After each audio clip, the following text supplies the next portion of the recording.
How is it that we find ourselves surrounded by such complexity, such elegance?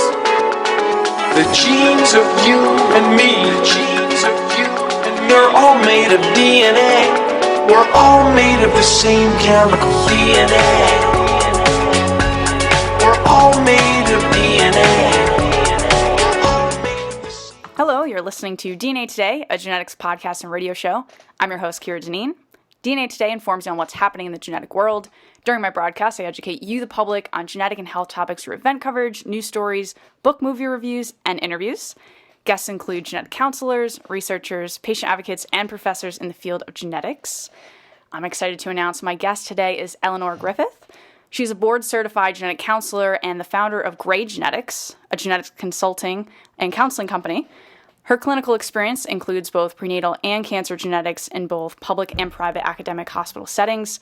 She's the treasurer of the New York State Genetics Task Force and a member of the admissions committee for the Joan H. Marks Graduate Program in Human Genetics at Sarah Lawrence College, where she also received her master's. So thank you so much for coming on the show. It's exciting to have you. Yeah, thanks so much for having me. So today we're going to be discussing how students can have a competitive application for genetic counseling graduate school specifically. And I'm currently applying to school, so I'm kind of going to be learning with you guys during this episode, and we're going to hear insight from Eleanor as someone that's actually on admissions committee for genetic counseling graduate school. So we really have the inside look today. So let's start with what genetic counselors do. I kind of want to hear your elevator pitch. Most people probably are aware, but just to make sure. Yeah, so this is always a challenging question to answer in a way. It is. It can be explained in a lot of different ways. Sometimes I say it's a mashup of medical genetics and counseling. So the training is a 2-year master's program, and we learn genetics, but specifically at the disease level. Some people have a lot of background in molecular genetics, and that's definitely part of the curriculum, but it's really a more of a focus on disease level medical genetics. And along with that, the counseling that goes along with explaining genetic conditions to patients and talking about testing options. So sometimes I skip that questionable description and go right to just giving examples, which are a little bit easier. So traditionally, genetic counselors have worked in hospitals, although that's changing a little bit. So within a hospital setting, a patient might be referred to a genetic counselor for certain reasons. So if a woman is over 35 and pregnant, that might be a reason that she's referred to genetics just based on age. If there's something that comes up on ultrasound that's potentially concerning or would prompt other screening tests to be offered, that patient might be referred to genetics. In the cancer setting, if someone's diagnosed with cancer at a young age, or it's a rare cancer, or the physician does a good job of getting family history and realizes that there's a significant amount of cancer in the family and genetic testing might be indicated, that's another reason that someone might be referred to genetics. So there are patients who self-refer, but traditionally it's been a profession that a physician would refer out to. And there's many different subfields, as you were talking about, prenatal, cancer, and there's also different kind of directions you can go. And you were talking about hospitals, and there's even kind of private practice. What do you specifically specialize in, and how is your role kind of maybe non-traditional? Yeah, so I've worked my first job out of school was working in prenatal genetics, mostly within an OBGYN clinic. I've worked in cancer genetics at a hospital. I've worked for commercial genetic testing companies, which is becoming something that's a little bit more common. So in that role, I was clinical support for surgeons, oncologists, and genetic counselors in the New York City area who were ordering genetic testing. And now I've recently moved into private practice genetic counseling and consulting. So the way my job is non-traditional now, for one thing, I'm not affiliated with any hospital or group of physicians. It's private and independent. For another thing, it's all telehealth. So I don't meet with patients in person. It's all video conferencing or over the phone in the instances where a video connection doesn't work out. And I'm seeing traditionally I really have a focus on cancer genetics, and traditionally patients have had pre and post-test genetic counseling for cancer genetics, but I'm seeing more people now who are post-test counseling. So maybe they've gotten paid for testing out of pocket, but then they realize they have questions, they want to talk about results, or maybe their physician wants to order genetic testing for them, doesn't work with a genetic counselor, but wants them to talk with someone about the results. So I might see them just after the testing's been ordered and coordinate a bit with their physician who might do the pre-test counseling.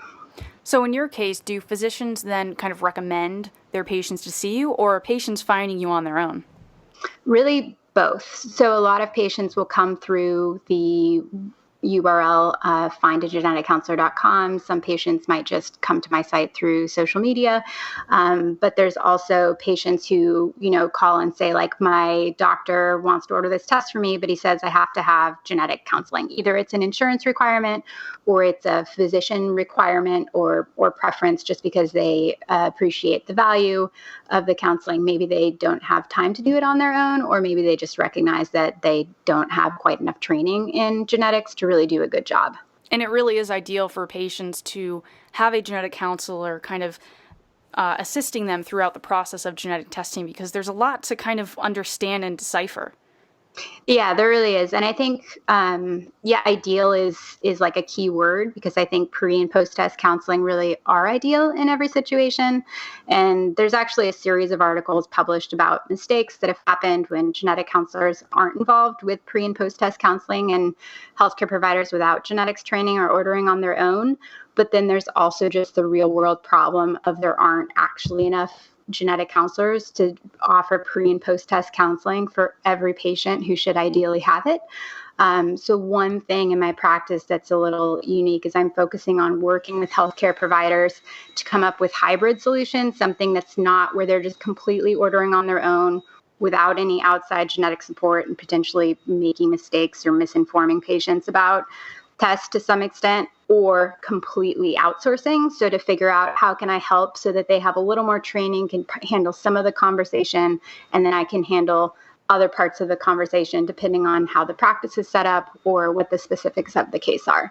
Because definitely the focus in genetic counseling, we really have a profession that's focused on ideal patient care, but then that runs up against some issues when we look at things from a public health perspective. And really, I think as genetic testing is becoming more available and more common, one of the challenges we have is how can we scale, and where is it best for genetic counselors to spend their time?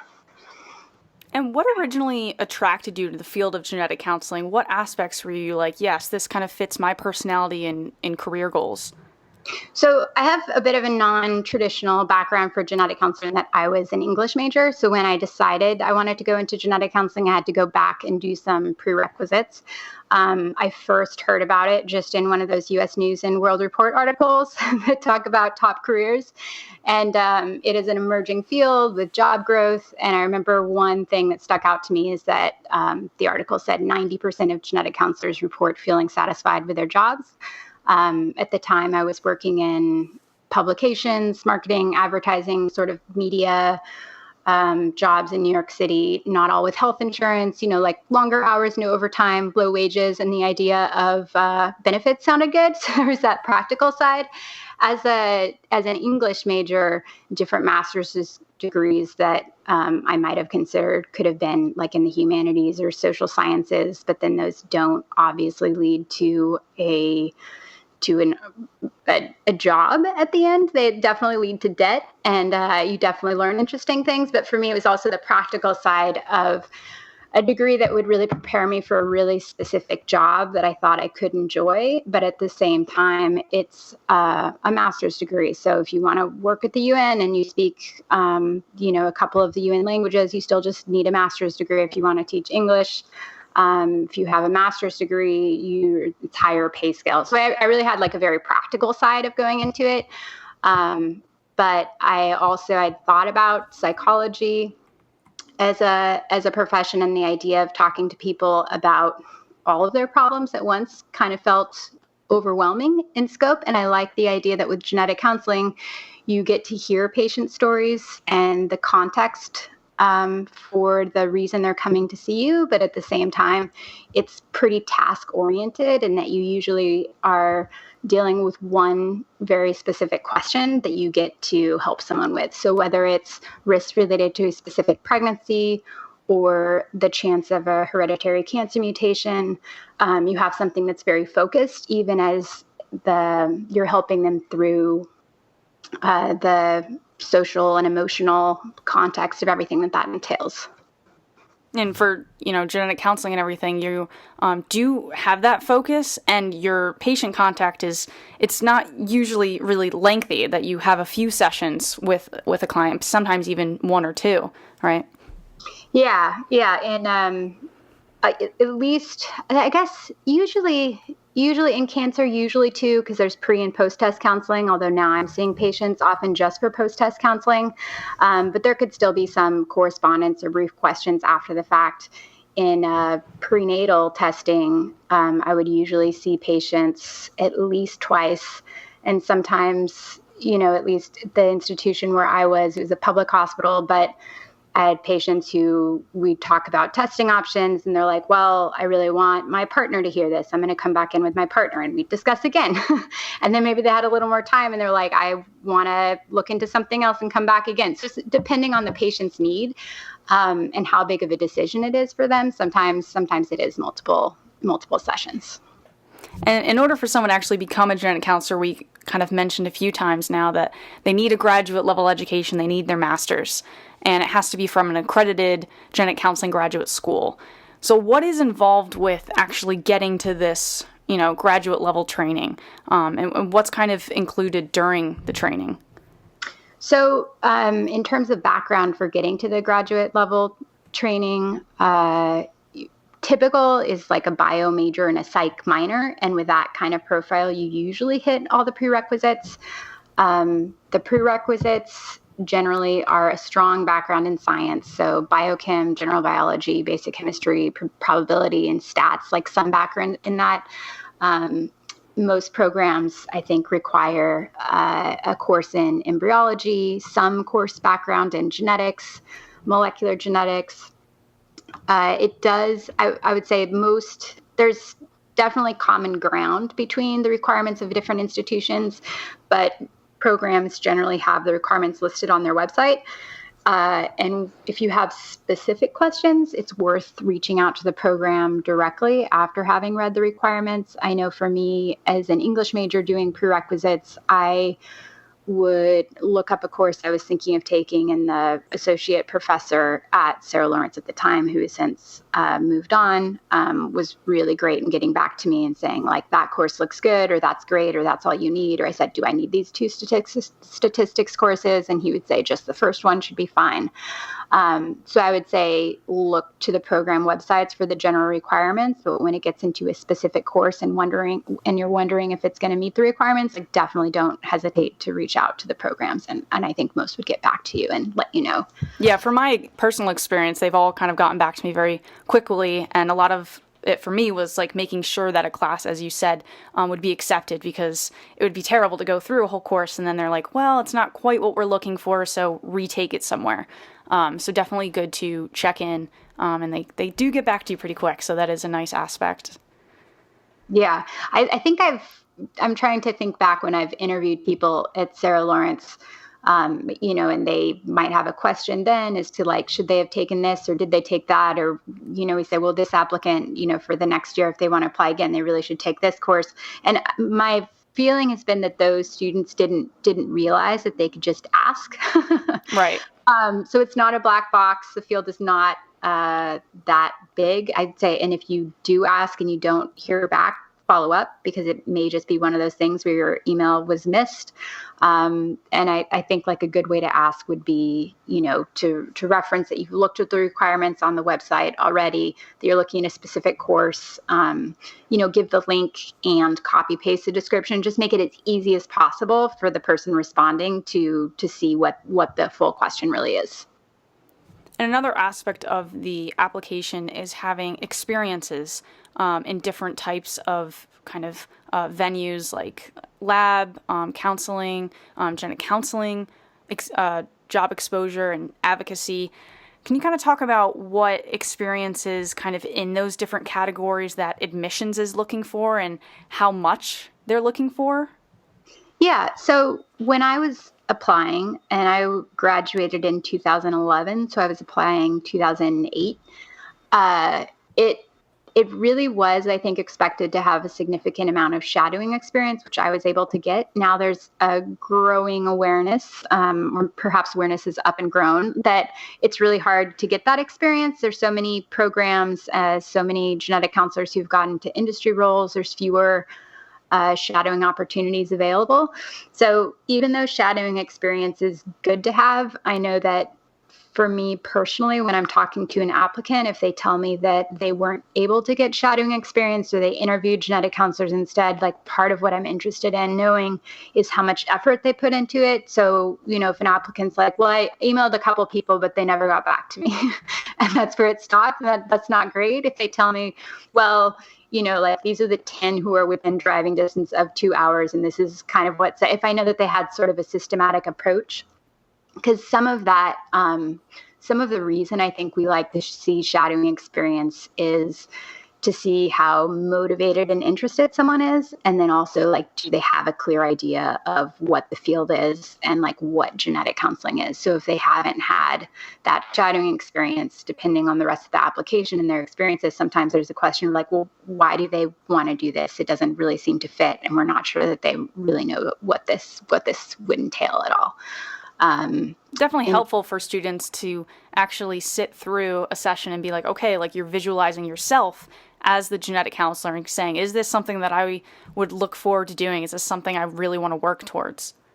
Yeah, for sure. And I think by the same token, the field is diversifying and there's more genetic counselors now. When I was applying, I think everyone in my class definitely had an interest in working with patients one-on-one. And the concept of industry jobs was there by the time I was graduating. But when I started, I don't think it was really something that any of us had thought of or were talking about. Now there are people who are going into genetic counseling who from the start know that they want to have a role that's not patient facing. And I think different programs look at that differently. Personally, I think that's fine and that's great, but it's just like someone might have, we were talking before the interview, like you having a significant background in molecular genetics or work in the lab, and knowing that that's not what you want to do longer term, but it definitely informs what you'll do as a genetic counselor. And in the same way, I think someone could know they don't want a patient-facing role, but it's important for them to understand that that is part of the training. And these students are going out to sites, and genetic counselors use their time to train the students, and they represent the school at these different institutions. So we really want to know that this is a student who will be able to counsel a woman who has a prenatal diagnosis of trisomy 21 Down syndrome, or this student is going to be appropriate and sensitive when talking to a patient at risk for hereditary cancer mutation. So for me personally, not all applicants need to end up in that patient-facing role, and it's good for students to be genuine about their interests. But it's important to have awareness of what that training is. And just talking about how in 2008, when you were kind of in graduate school and applying, that, industry jobs weren't really a big focus or something that a lot of people were considering. And now it's becoming, a large field within the field of genetic counseling. Just goes to show how expansive genetic counseling is and just how fast it's changing.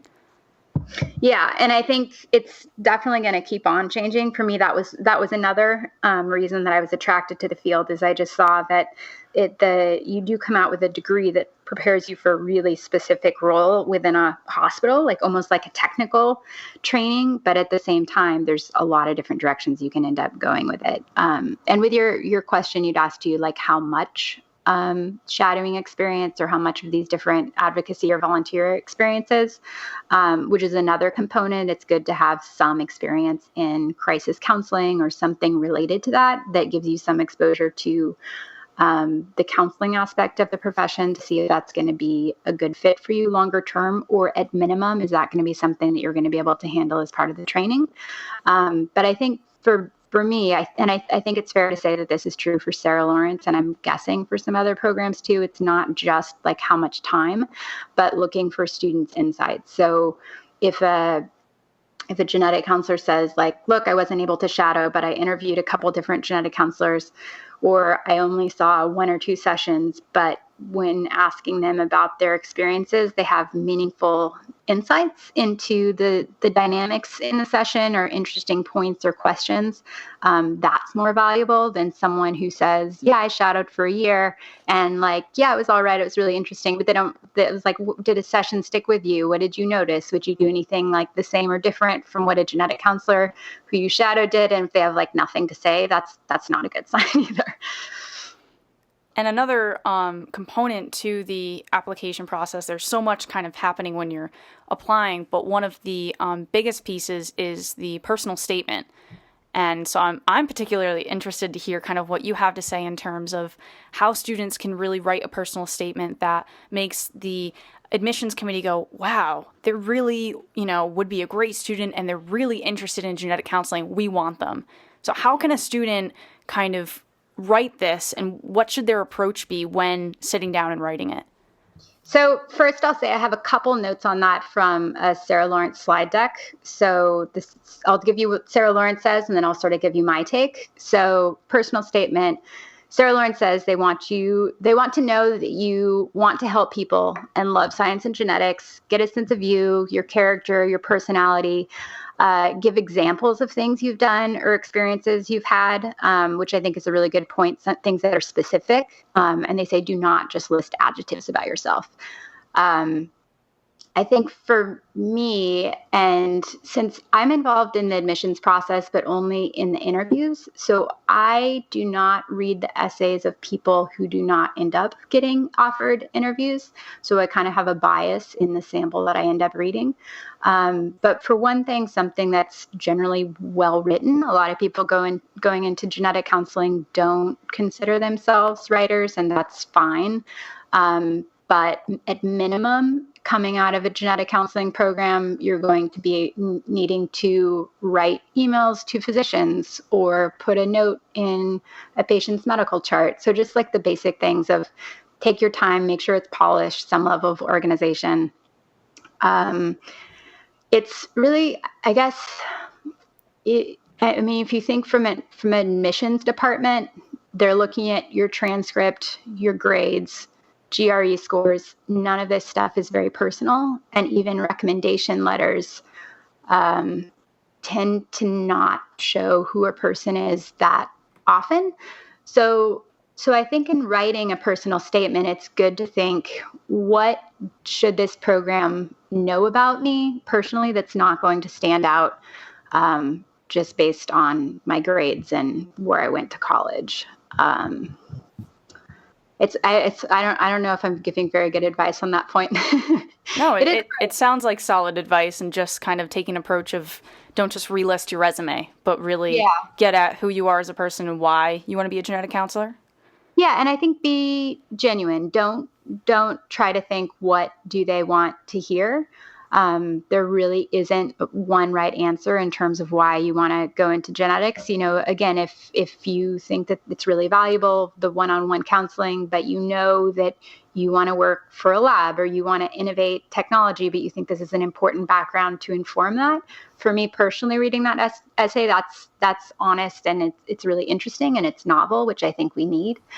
Like I can say for my essay as an English major, I said earlier all the reasons I was interested in genetic counseling, which were true, but like very practical angle. I did not put in my personal statement, like, I think this is more practical than getting a master's in anthropology, which also would have been true. Instead, I focused on my interest in people and stories and narrative, which is really the common thread that tied in between my past background and my interest in the field. So as someone that is on the admissions committee and conducting interviews and being an interviewer, what can students expect on interview day? If they have a few schools that have invited them to come and interview and see the school and learn more about the program, what does the day look like? So I can just speak to Sarah Lawrence with the caveat that I come in and just help with the interview portion. So I'm not there for everything students do. But at Sarah Lawrence, there's generally a time in like what's actually kind of like our living room downstairs in the building a lot of the classes are held in, talking with the program director or someone else on faculty with a group of students and just having an opportunity to ask questions in a small group. And then during that time, like I'll come down and pull someone out for an interview. So I think you have like two to three interviews. Like some of them are a little bit longer, some of them are a little bit shorter. We try to have slightly different focus in terms of the questions we're asking so that we're not being repetitive, but at the same time, it's not too scripted. So I'm really just trying to get a sense of the student. And then there's also a campus tour. So it's kind of a whole day event, really, for, between starting in the living room, you're saying, and having that student Q&A to having different interviews and the tour. Yeah. Mm-hmm. And so what resources does Sarah Lawrence in particular offer students that may differ from other genetic counseling programs?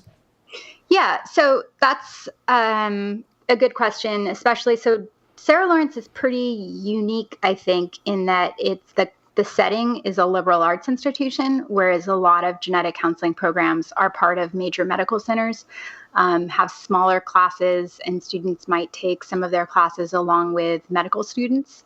And that's it's just very different. So it's good. I think it's good for students to think about what they're looking for in a program and also how they learn best. So for instance, if you're at a place where you're taking classes with medical students, sometimes you might have like more consistent clinical experiences compared to what your classmates have. So let's say everybody gets to see, let's say there's one really interesting abnormal ultrasound case. Everybody would get to see it because you're all at the same institution. So you're having like really consistent training for every person. At Sarah Lawrence, it's not at a hospital. So all of the clinical sites are located all over greater New York City area, some in New Jersey, some in Connecticut. So the clinical training experiences that I had are very different from those that some of my other classmates had. So I think some students come in and they're like, I want to see X, Y, and Z for sure.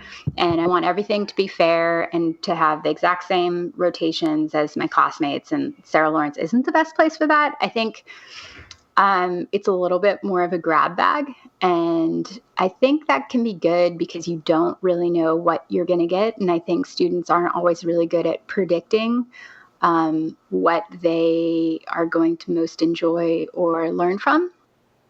Not sure if I'm answering your question. I think so, yeah. That, Sarah Lawrence kind of has maybe a different approach in terms of how they conduct their clinical placements, and it is kind of a good location in terms of being kind of right outside or kind of on the border of New York City. So you have access to so many different clinical sites and patient population being in that location. Yeah, you really get as a class, we have a huge diversity of clinical experiences. And actually, I think that for me, our class size is like it's always over 20 people at this point. Which some people might be hearing that and be like, wow, that's such a small, but in genetic counseling, that's a huge class. That's probably one of the biggest in the country. Yeah, definitely. And I liked that we had different clinical experiences because then in our psychosocial classes or even in the genetics courses, I would learn more from my classmates because someone would say like, oh, I actually saw a case like that, or really that's how they do it because at this institution yesterday they did this instead. So I really like that. As a student, you can only have so many rotation experiences, but as a class, you have a lot more. And upon graduating, that's still people who you know really well, who you trained with for 2 years, who can be resources to you as questions come up too. And then you also have access to the large network of alumni. And Sarah Lawrence was the first genetic counseling program in the U.S., correct? Yeah. So that's a lot of years of genetic counselors. Yeah, it is. the oldest program, the largest program.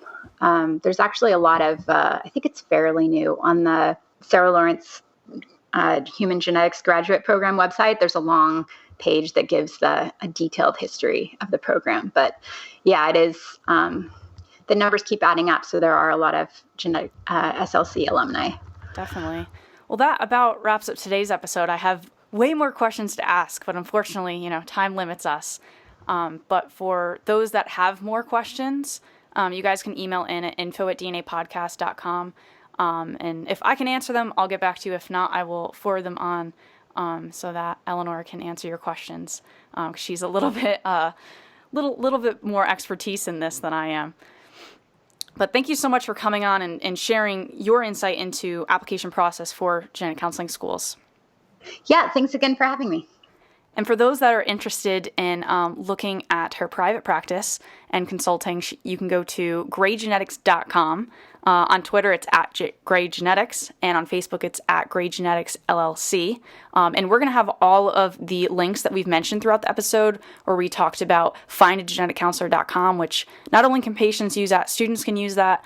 And I'll also include a list of all the accredited schools in North America, because the list is really growing, especially the last couple of years. There's a lot of new programs on there. I believe there's 6 or 7 new just in the last 2 years or so. And so if you're interested in learning more about the show or listening to old episodes, everything is at dnapodcast.com, on Twitter at dnapodcast, and kind of recently new to Instagram at DNA Radio. So all of those links, though, are on dnapodcast.com, so you don't have to remember everything. But thanks again, Eleanor, for coming on the show. Really appreciate hearing your insight on all of this. Thanks again for having me. Thanks for listening, guys, and join me next week to learn and discover new advances in the world of genetics.